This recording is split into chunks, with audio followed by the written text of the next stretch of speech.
برنامج كيني هاجي جيري برشادة بيقصاد دمانو وحلاقة ها سومالي متفيش بودكاست waayo egaskayga ama ninkayga hore wuxuu aniga ii sameyn waayay oo u sameeyaa amba ugu qabtaa qofka hadda wada socdaan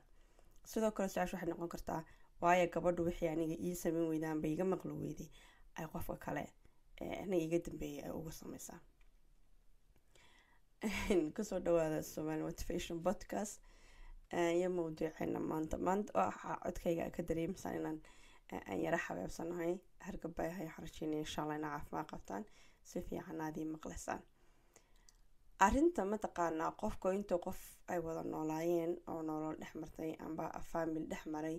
ay dadna labadii qof isafgaran waayaan oo kala tagaan oo dhibaatadii ay ku kala tageen laftigeedii qofka laga karlaa oo ma taqaanaa qof kale war iga daa amba na iga daa oo ka karlaa oo qofkaasi xalin waayay amba uu sameyn waayay amba uu keeni waayay mushkilada soo doontaate ayaa waxa dhici karta inaad aragto qofka ka dambeeya in loo sameeyay hadaba waayo say suurtagal u tahay waayo qofkani uu adigaba kugu sameyn waayay haduu uu sameynayo oo mataqaana inuu waxaan ka soo qaadanaa marka qofku inuu qofku jecel oo ku xiiseynayo oo ku doonayo oo ku raba oo mushkilada ku kala tagteen waayo qof aan ku rabin wax kuma sameynayo taas iyada kama hadlayno hadii aan inoo barta ka duulina waxaan oran karnaa horta marka koobaad midba meeshan ka saarayna qofka bini'aadanka ah nin iyo naag ku doonaha ahaado qof kasto bini'aadan hal qaab uu wuxuu jeclaada si uu qofkaas wuxuu jeclaada si uu caradiisa u muujiyaa si uu jacaylkiisa u muujiyaa si kaliya uu frustrationkiisa u muujiyaa si kaliya uu mataqaanaa macna qof kasta dhaqan buu leeyahay gaar ahaan marka laga hadlayo qaabka dareen muujinta maaha wax isbedbedela oo qofku uu mataqaanaa inta badan uu control karo taas macnaha jacaylka qofku sidoodii ku tusayay uu qofkan kale u tusaya marka su'aasha meesha imanaysa waxa weeyaan qofkan jacayl muujintiisa hadaan isbedelin sidii isku bedeshay resultiga ama maxsuulka wixii laga waayay hadda laga helo laba waxyaabo fara badan ba keeni kara laakiin laba arrimood ayaan inagu dul istaagina waa mid koobaad oo aad ka wada dheregsantiin hadda wada barateen oo aydan xiiso u qabin iyada ku raagi maayo wan sheegaya oo waxa weeyaan qodobka koobaad inuu qofkani uu sameynayo love bombing amba inuu mataqaana kalgacayl fara badan qofkan ugu maydhayo soo hadhow toole uga soo matajiyo oo amba sidii been ku soo xirageliyo yara xad dhaaf weeyaan waxaana ku dhaqmo dadka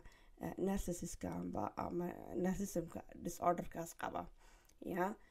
oo iyaga jacaylkooda uu seer kaliyan hore uga soo hadalnay inay kalgacaylkugu gareeyaan wax kasta jeceshay wax kasta qofkii hore u sameyn waayeen yacni meeshii ka duulayaan waxa weeyaan halkii ay ka yimaadeen wixii ka xumaaya dhan amba laga kari waayay ay qofka kugu xiga u sameeyaan xataa adiga markay kugu soo noqdaan ay hooverinka kugu sameynayaan amba dib soo jiidashada caan ku yihiin waxyaabihii ay ku sameyn waayeen bay ku sameynayaan marka iyada taasay noqon kartaa laakiin arinta kale ay u badan tahay muhiimka waxa weeyaan waxa laga yaabaa qofka hadda qofkan ay nolosha ka dhaxayso amba ay hadda qofka wada joogaan in uu qancin karo laakiin adiga aanu ku qancin karahayn oo qofkan waxa tusaale ahaan kale adiga waxa kugu filnaa kiilo kalgacayl hadeen idhaahno ya kiilooga kalgacaylka waxa laga yaabaa qofkani inuu rubuc ka dhinaa mar walba ama qayb ka maqneed wuxuu awoodo ku siinayay Allah adiguna mataqaana adinta dalbanaysay keen aad mataqaana dareemisay inay wax ka dhimayeen wuxuu doono wuxuu ahaado amba daacadnimo amba kalgacayl muujin amba ixtiraam wixii marka ka maqnaa ay isku jiriseen mid iyo laba istax wuxuu doono ahaado tusaale ahaan kiiloogaas ayaa adigu u baahnayd qofkana qiyaasta uu ku siin karo amba uu awoodo mar walba waxay ahayd inta uu rubuca amba qaybta ka maqan tahay asagoo qofkani kiilooga rubuca dhinaasita ayuu ka tagay wuxuu la kulmay qof gebigiisa ay ku filan tahay in kiilo kalgacayla sababtoo ah qofka waxa qancinaya iyo sidii kalgacaylkiisu u yaraanayo amba waxa ku xiran tahay laga yaabaa inaad daacadnimo dalbanaysay oo daacadaada adiga ay ku xidhnayd mataqaana inaan qofkan ku jiid garayn, inaan qofkani mataqaana ballankiina ka bixin, in waxyaaba muhiim kuwa aanu ilaabin, in waxaa lahaydeen dastuur idiin gaara oo saasa qaab mataqaana waalidnimada, edaabta ilmaha, waxyaaba fara badan. waxa laga yaaba qofkan waxaasoo dhan inaan wadan ka lahayn, waxaasoo dhan inaan qofka cusubi inaan waxaasoo dhanba ku weyneyn, in wixii adigu kula weynaa mataqaana muhiimada ku aha ku weyneyn, in qofkan inuu salaada tukado soomo salaadaadii kugu weyneed, laakiin qofkan hadda loo tegay aanay kuba weyneyn. marka qofka maadaama waxyaabahaasoo dhan qofkan ku weyneyn, waxyaabahaasoo dhan mushkilad ma noqonayaan,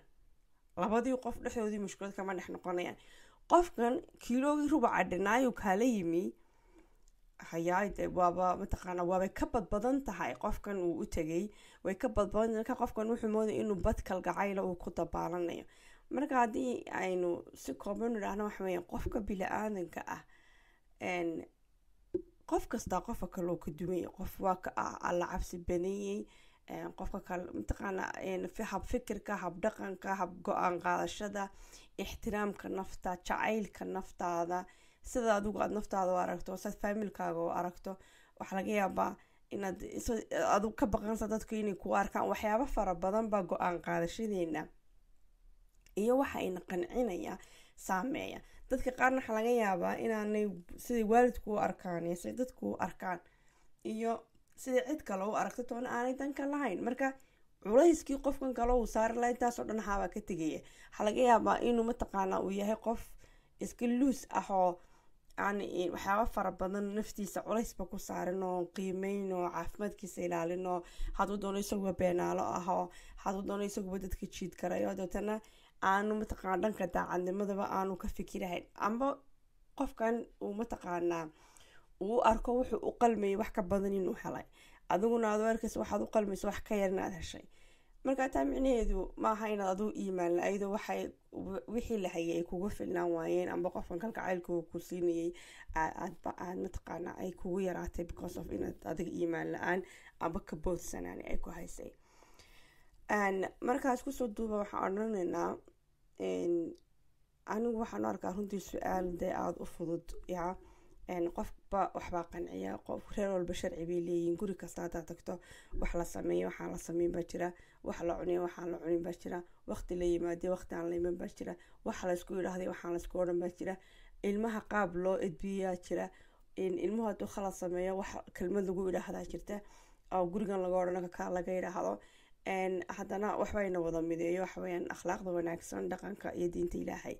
ayaa ina mideysa. laakiin wixii intaa ka baxsan akhlaaq wanaaga, alla ka cabsiga iyo mataqaana diin jacaylka guri walba sibaa dee looga dhaqmaa, sibaa loo fasiraa, sibaa loo sameeyaa ayadoon mataqaanaa fasiraad weyn oo dee ka duwantii aan sameeyay, laakiin macnaa sharciga ilaahay iyo akhlaaq wanaaga iyo dhaqan wanaaga sibaa loogu dabaqaa guriga. taasna waxay ku tusaysaa qof walba noloshiisa inuu qaab gaara u dabaqo, in qofka kusoo biirana in uu mataqaanaa si gaara oo mataqaanaa shuruucdii qofka u dejisnayd uu dee ku dabaqaayo. marka inaad adigu dib usii eegto maaha nolol hore aad haysan jirtay, waxaweyaan waxaa jira reasonkaad noloshaada aada uga saartay, ee qofka noloshaada aad uga saartay sababtii u shaqeyn weyday. waxaanad ogaataa qofka mataqaanaa dambe wuxuu ku nooliyay inaanad ogeyn, waayo laga yaaba adiguba markii aad noloshan ku noolay dadka qaar inay u arkay inaad nolol qurux badan ku nooshahay. aada iyo aad baan idiin salaamaya. waxaan rajeynayaa